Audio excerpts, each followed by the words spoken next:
우리 성가대에서 부부 솔리스트가 나와서 아주 은혜가 더 됐습니다. 아마 오늘 예배 후에 공동회 때 이화랑 전사님 그 부목사 청빙 위한 공동회를 하는데 잘 찍어달라는 두 분이 그래서 성가를 두 분이 일부러 맡으셔서 하신 것이 아닌가 생각이 듭니다. 10월을 맞이했습니다. 10월은 너무 아름다운 계절인데 이 10월의 아름다움과 결실이 우리 주민께 속한 모든 가정들 속에 가득 채워졌으면 좋겠습니다. 아무래도 봄과 여름은 우리가 산과 들로 많이 나가게 되죠. 만물이 막 성장하고 기운이 오르고 가만히 집에 있으면 답답한 그런 계절인 봄과 여름을 지나서 이제 가을이 본격적으로 무르익는 10월을 맞이했습니다.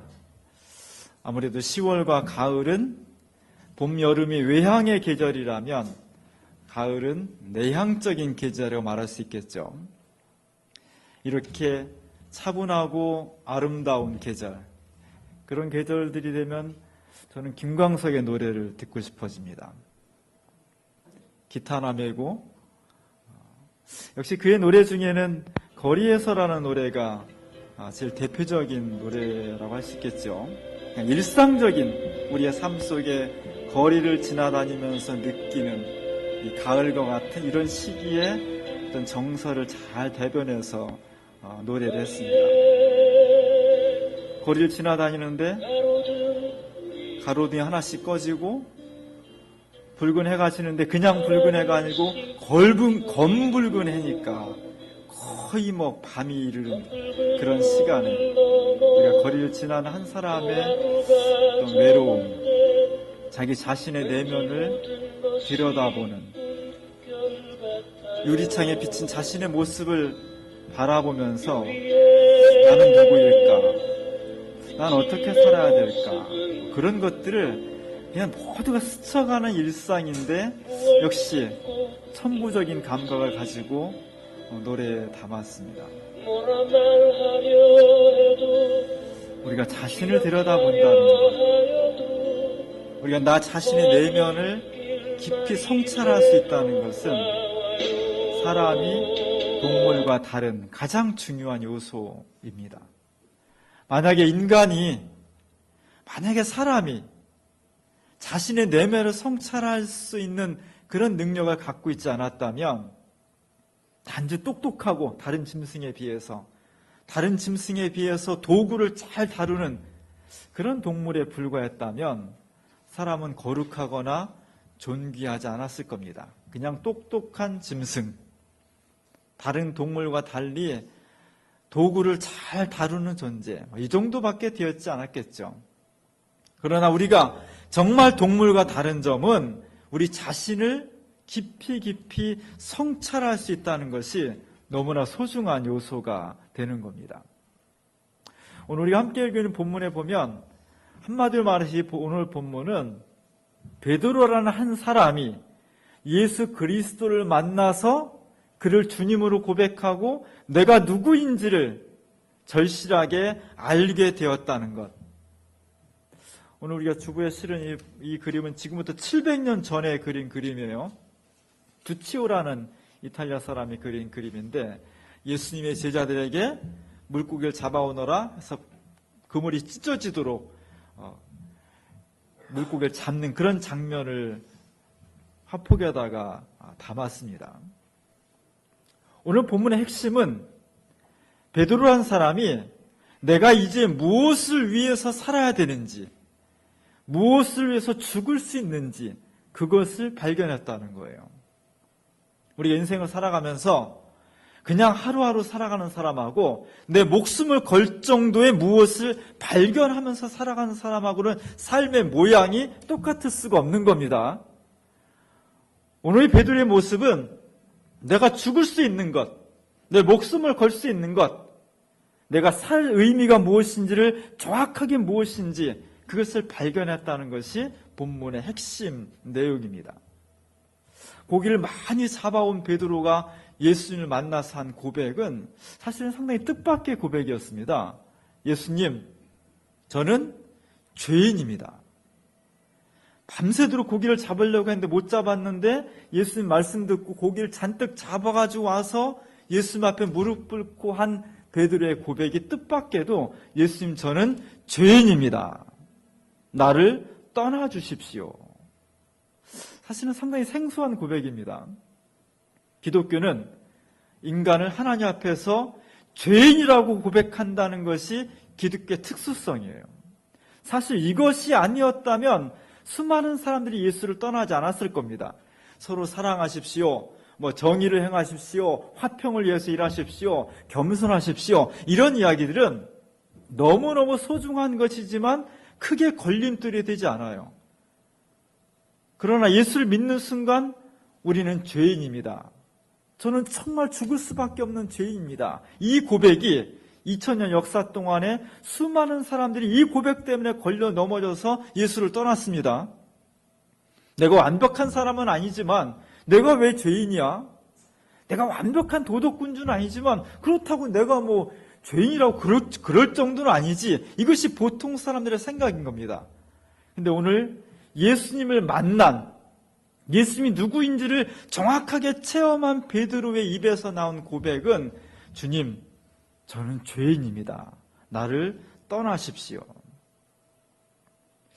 이것이 상당히 중요한 고백입니다.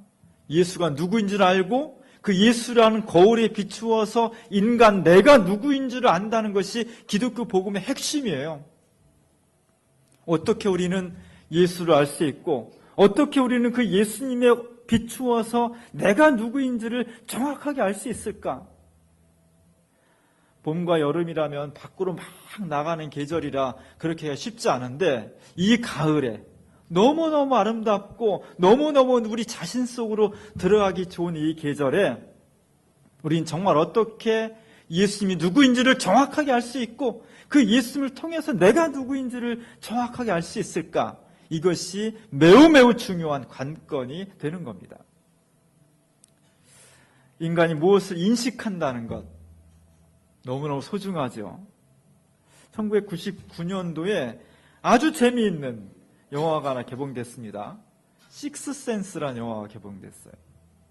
우리가 잘 알고 있는 브루스 윌리스라는 유명한 배우하고 조엘 오스먼트라는 저 꼬마가 얼마나 연기를 잘하는지 정말 저 영화 보고 저 아이한테 모두가 다 매료됐습니다. 저 영화는 사람에게 보통 5가지 감각이 있잖아요. 보고, 또 뭐가 있어요? 듣고, 그 다음에 냄새 맡고, 그 다음에 맛보고, 그리고 만지고. 이렇게 5가지 오감을 통해서 그게 뭔지를 알 수 있다는 거죠. 인식의 방법이 감각을 통해서 이루어진다는 겁니다. 근데 식스센스는 6번째의 감각이라는 뜻이에요. 무슨 감각? 다른 사람이 볼 수 없는 죽은 영혼을 보는 감각이 저희 아이에게 있었다는 것이 영화의 소재입니다. 끝에 가서 대반전이 이루어지죠. 아마 반전 영화 중에서 식스센스만큼 재미있는 영화가 흔치 않습니다. 영화를 쭉 이끌어왔던 저 주인공이 나중에 보니까 죽은 영혼이었다는 거예요. 아주 재밌게 엮어놓았습니다. 6번째 감각.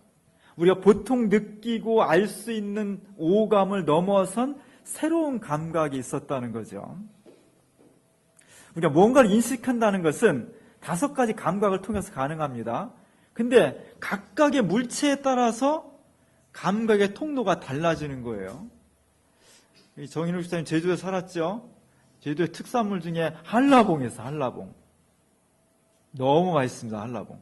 귤하고는 또 차원이 다른 한라봉. 저만큼 떨어지는 한라봉을 저게 한라봉이다 알 수 있으려면 눈으로 보아야 돼요. 아니면 가서 만지든지. 저만 치는 것을 알려고 한다면서 눈을 가리고서 알려고 한다면 알 수 없는 거죠. 인식의 방법이 틀린 겁니다. 제가 우리 교회에 처음 온다고 하면서 제가 모든 음식은 다 잘 먹는데 딱 하나 뭘 못 먹는다 그랬어요? 청국장을 못 먹는다 그랬어요. 청국장 얘기 나오면 벌써 5사람이 지금 침을 흘리고 있습니다. 좋아하는 사람 막 청국장 얘기만 나와도 막 침을 흘려요. 저는 청국장을 냄새가 나서 냄새를 못 맡아요. 예. 그래서 제가 우리 교회한테 그런 얘기를 했는데 우리 교회에서 저한테 영원히 잊어버리지 말라고 첫 번째 식사하는 저를 청국장집으로 데려갔어요. 잊어버리지 않도록 하기 위해서.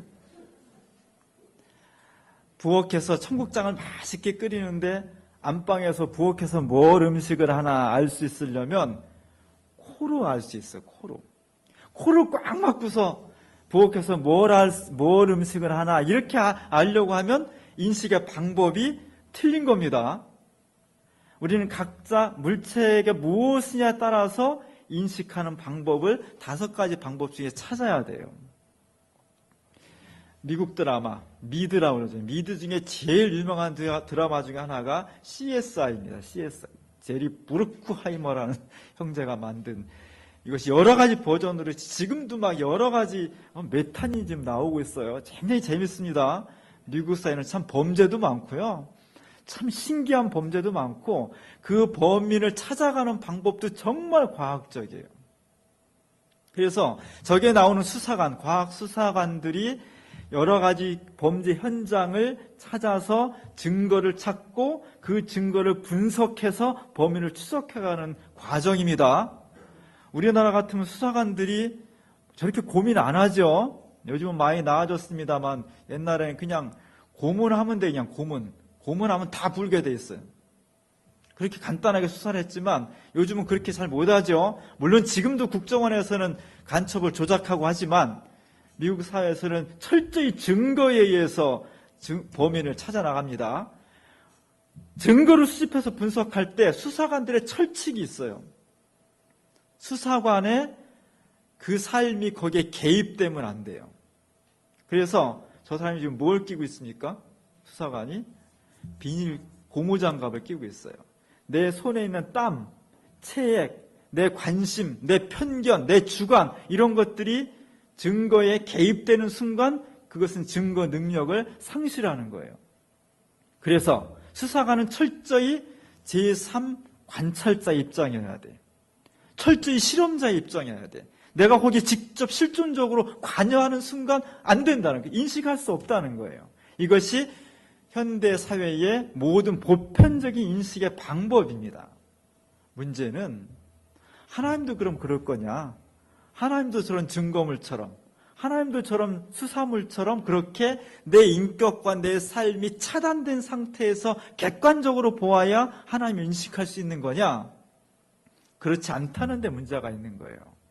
오늘날 많은 사람들은 과학실에서 실험하듯이 수사관이 수사하듯이 하나님도 그렇게 객관적으로 하나님 내 앞에 딱 나타나서 내가 손으로 만질 수 있고 눈으로 볼 수 있게 해주면 내가 믿겠습니다라고 하는 것이 현대인들의 보편적인 생각인 겁니다. 하나님을 아는 방법에는 2가지 방법이 있다고 했어요. 하나는 500년 전까지는 먼저 믿음을 가지면 믿으면 알 수 있다. 이것이었습니다. 근데 인간의 과학이 발달하고 오늘날처럼 기술이 학문이 발달하면서 먼저 알아야 믿을 수 있지.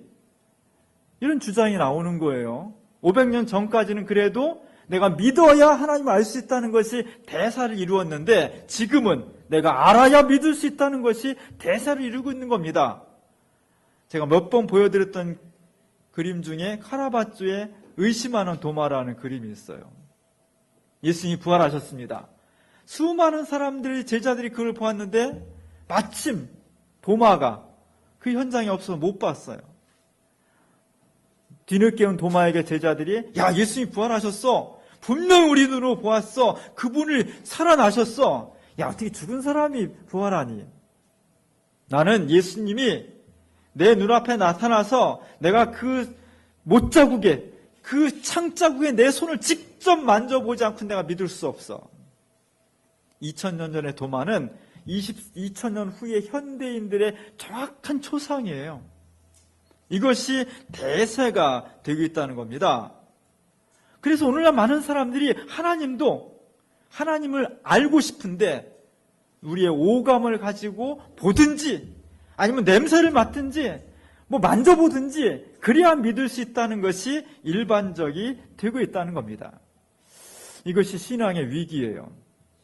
하나님은 그렇게 오감을 통해서 만날 수 있는 분이 아니라 사실은 여섯 번째 감각, 믿음이라는 감각을 통해서 인식할 수 있다는 특수성이 있는 겁니다. 이런 하나님을 마치 한라봉 보듯이 청국장 맞듯이 우리의 육체적인 오감을 통해서 끝까지 만나야겠다고 주장하고 있는 것이 현대인들의 대부분의 모습인 겁니다. 이런 가운데서 오늘 베드로는 예수님의 말씀을 통해서 새롭게 주님을 만나고 자신을 보게 됩니다. 베드로는 어부였습니다. 갈릴리 호숫가에서 어렸을 때부터 컸고요. 나이 먹도록까지 평생 동안 고기 잡는데 베테랑이에요. 낚시 좋아하시는 분들이 있나요? 낚시 좋아하시는 분들이 그냥 아무데나 가가지고 낚싯대 딱 건지면 그냥 고기가 막 딸려옵니까? 그거는 초보자나 그렇고 베테랑들은 날씨, 바닷물, 조류, 장소 이런 걸 다 보고서 낚싯대를 들이울 때 자기가 원하는 고기를 잡을 수 있는 거죠. 베드로와 동료들은 갈릴리 호숫가에서 잔뼈가 굵은 사람들이었습니다. 고기 잡는데 귀신이었어요. 근데 그런 사람들도 못 잡을 때가 있는 거예요. 밤새도록 잘 잡히는 곳에 그물을 내렸지만 고기를 한 마리도 잡지 못했습니다. 그 자리에 예수님이 도착하셨습니다. 야, 다시 한번 가서 배 오른편에 다시 한번 그물을 던져봐. 예수님은 목수였습니다. 나무를 만들고 나무로 의자를 만들고 책상을 만들고 십자가를 만들고 그런 방법과 기술에 대해서는 예수님이 전문가지만 적어도 고기를 잡는 데 있어서 갈릴리 호숫가에서 고기를 잡는 부분에 있어서는 예수님은 문외한이었고 초보자였고 제자들은 베테랑이었어요. 그 베테랑들이 밤새도록 시도했는데 못한 것을 예수님이 갑자기 오셔서 다시 한번 해보라는 거예요. 보통 사람들 같으면 거절했겠죠. 예수님, 저희가 그래도 그 분야는 저희가 전문가입니다. 예수님 잘 모르시잖아요. 부드럽게 거절했겠죠. 그런데 베드로는 그 말씀을 의지해서 다시 가서 그물을 내렸다는 겁니다. 그랬을 때 전문가들이 밤새도록 실패한 그 일을 예수님 말씀에 의지해서 내렸을 때 그물이 찢어질 정도로 고기를 많이 잡았다는 것이 오늘 본문의 증언입니다. 얼마나 많이 잡았는지 자기 혼자로는 감당할 수가 없어서 야고보나 요한같이 다른 동료들이 같이 와서 그물을 올릴 정도로 많은 고기를 잡았다는 거죠. 오늘 우리가 새로운 인생을 산다는 것, 이 가을에 많은 소출을 얻고 인생의 결실을 맺을 수 있다는 것은 우리가 갖고 있는 지식이나 경험이 무익한 것은 아니지만 구원과 영원과 생명의 진리는 그것으로 다 할 수 없고 오직 예수 그리스도의 말씀을 통해서 우리가 믿음을 가지고 살아갈 때 새로운 역사를 만들 수가 있는 겁니다. 오늘 베드로는 예수님의 이 말씀을 듣고 새로운 경험을 했을 때 그의 존재가 놀랍게 변했습니다. 그 전까지 베드로는 고기 잡는 어부였어요. 아마 그는 평생 동안 고기 잡고 고기 손질하고 고기에다 팔고 그러다가 그냥 그렇게 살다가 그렇게 죽었을 인물입니다. 그러나 베드로가 이 말씀에 의지해서 새로운 경험을 했을 때 그 경험을 통해서 예수가 누구인지를 정확히 알았고 그 예수를 거울을 통해서 내가 누구인지를 정확히 알았을 때 그의 인생은 정반대로 변화되었습니다. 예수님, 나를 떠나십시오. 나는 죄인입니다. 그렇게 고백하는 순간 베드로는 단지 한 사람의 어부가 아니라 이제는 사람을 낚는 어부, 인간을 구원하는 어부, 새로운 역사를 창출하는 새로운 존재로 거듭났다는 것. 그래서 그는 마침내 십자가에 거꾸로 매달아서 죽는 순교자가 되었습니다. 지난 2000년 동안 베드로는 기독교를 통해서 수많은 사람들에게 믿음이 무엇인지를, 우리가 예수를 믿는다는 것이 무엇인지를, 나는 누구인지를 끊임없이 올려줄 수 있는, 그래서 구원의 길을 찾지 못하는 수많은 사람들에게 앞으로도 우리가 구원에 이르기 위해서 어떻게 살아야 되는지를 알려주는, 죽음에 이를 수밖에 없고 방황하는 사람들에게 새로운 생명으로 인도하는 그런 사람을 낚는 어부가 될 수 있었던 겁니다. 이 놀라운 변화, 이 놀라운 기적 같은 변화가 오늘 우리들 삶 속에서 일어나야 되는 겁니다. 10월을 맞이했습니다. 10월의 어느 멋진 날에라는 노래가 있죠. 10월의 어느 멋진 날에. 나는 우리 10월이 정말 우리 모두에게 이렇게 멋진 날이 됐으면 좋겠어요. 정말 멋진 날.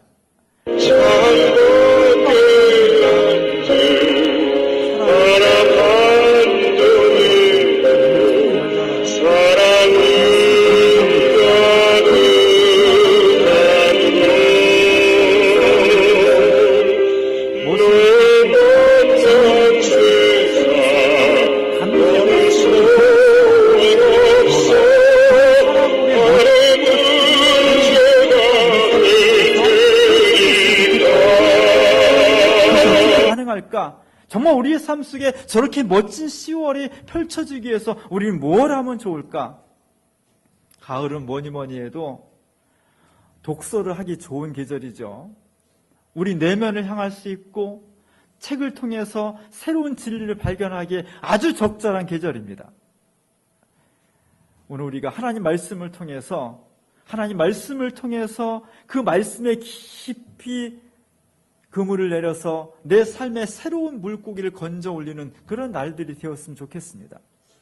예수님을 알면, 하나님의 말씀을 통해서 예수님을 알면 그 예수님 거울을 통해서 내가 누구인지를, 내가 지금 어떻게 살고 있는지를, 어떻게 살아야 할지를 똑바로 알 수 있는 길이 보여지게 된다는 거예요. 10월에 할 일 참 많지요. 등산도 가야 되고 결혼식도 가야 되고 여행도 가야 되고 아마 많은 계획들을 세워놨을 겁니다. 그 중에 꼭 빠지지 말아야 될 것, 하나님 말씀을 통해서 내가 주님을 발견하고 그 믿음을 통해서 내가 어떤 존재인지를 정말 깊이 느낄 수 있는 것, 그것이 어떤 다른 지식보다도 어떤 다른 경제적인 것보다도 내 삶을 풍요롭게 하고 진실하게 한다는 것을 잊어버리지 않기를 바랍니다. 오늘 윤선재 집사님이 몸이 아파서 못 나왔는데 윤선재 집사님이 4년 동안 하나님 말씀을 필사를 했어요. 식당에 가면 제가 이렇게 전시를 해놨습니다. 창세기부터 요한계시록까지 매일 한 장, 두 장씩 정성을 다해서 성경을 썼어요. 그 사이에 2번씩이나 고관절 수술을 해서 모임과 아픔 가운데서도 열심히 써서 저한테 가져왔습니다.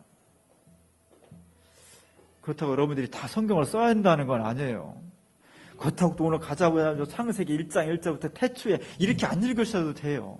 그냥 이 멋지고 아름다운 10월을 맞이했으니까 뭘 해야 될까? 하나님 말씀 아무 곳이나 딱 펼쳐서 다른 때는 그냥 쓱 읽어봤지만 정말 깊이 있게 그곳에 내 마음과 영혼을 내려뜨리고 그 말씀을 내 삶 속에 끌어올리려고 할 때 그곳에서 우리는 하나님 말씀에 의지해서 내가 전혀 발견할 수 없었던 새로운 예수님을 발견하게 되고 그 예수님의 거울을 통해서 내가 누구인지를, 이 내향의 계절에 내가 누구인지를 새롭게 발견할 수 있다는 겁니다. 바로 거기가 우리가 구원받는 지점이에요. 오늘 수많은 사람들이 그냥 먹고 마시고 즐겁게 즐기는 것이 인생이라고 그렇게 인생을 지각하고 있는 이 세상 속에서 내가 산다는 것, 내가 살아간다는 것, 내 인생 생명이라는 것은 거기서 끝나지 않고 하나님 품 안에 있다는 것, 그곳에 진정한 결실을 맺을 수 있다는 것을 예수 그리스도의 말씀을 통해서 깨닫고 인식할 수 있다는 것은 우리에게 너무나 큰 축복이 되는 겁니다. 하나님 우리에게 10월을 주셨습니다. 10월 첫 번째 주일을 맞이해서 이 10월 달이 12달 중에서 가장 멋지고 아름다운 달이 될 수 있기를 원합니다. 그것은 하나님 말씀에 깊이 우리의 그물을 던져서 그곳에서 진리를 걸어올리고 그 진리를 통해서 우리 자신을 진정 바라볼 수 있을 때 이 10월이 그냥 지나가는 10월이 아니라 구원의 10월, 생명의 10월, 그 어느 때보다도 가장 멋지고 아름다운 날들로 우리에게 채워주실 것입니다. 이 놀라운 구원의 역사가 오늘 베드로처럼 믿음을 통해서 새로운 변화, 새로운 역사가 오늘 우리들 각자의 삶 속에서 온전히 이루어질 수 있기를 주님의 이름으로 간절히 축원합니다. 기도하겠습니다. 은혜로우신 하나님, 우리에게 높은 하늘과 신선한 바람과 모든 만물이 결실하는 너무나 아름다운 10월을 주셔서 고맙습니다. 이 10월이 그저 사람들이 스치고 지나가는 것처럼 먹고 마시고 부유하고 그렇게만 지나가는 10월이 아니라 내 인생의 가장 아름답고 멋진 10월이 될 수 있기를 원합니다. 오늘 베드로처럼 주의 말씀에 의지해서 내 경험과 인식이 아니라 지식이 아니라 하나님 말씀에 의지해서 내 삶 전체를 투여할 때 주님으로 고백하고 주님의 거울 속에서 내가 누구인지를 정확하게 볼 수 있을 것입니다. 우리가 이 일을 통해서 구원에 이르게 하시옵소서. 내 영혼이 더욱더 깊어지고 우리 주님과 내 삶이 하나가 될 수 있는 놀라운 역사가 우리에게 베풀어 주신 이 아름다운 10월에 경험되고 함께 만들어갈 수 있도록 우리에게 은총을 베풀어 주시옵소서. 예수님의 이름으로 간절히 기도합니다.